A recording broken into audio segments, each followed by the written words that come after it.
जब हम किसी ऑब्जेक्ट को हवा में छोड़ते हैं तो वो नीचे क्यों जाता है, क्या आपको मालूम है? तो चलिए हम इसी के बारे में बात करते हैं कि आखिर ऐसा होता क्यों है। तो आपने एक चीज देखा होगा कि कोई चीज अगर रुका हुआ है और वो अगर चलना स्टार्ट करता है तो वो अपने आप तो नहीं चलता कि आप बोल दिए कि चलो और वो चलने लग गया, ऐसा तो बिल्कुल भी नहीं होता। यानी हमें उसको धक्का देना पड़ता है तब जाकर के वो चलता है।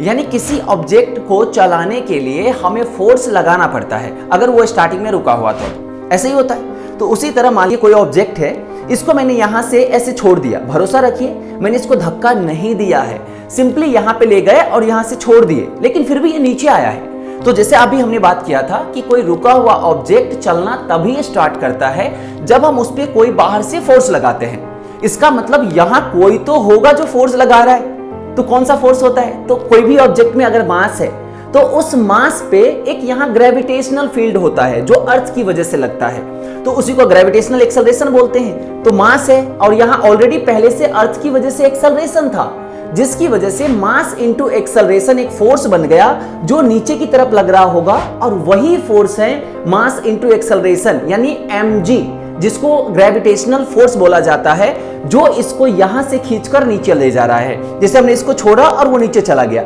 इसका मतलब यहां इस ऑब्जेक्ट पे एक फोर्स mg लग रहा था जो अर्थ की वजह से लग रहा था, ग्रेविटेशनल फोर्स, उसकी वजह से ही ये नीचे गया है।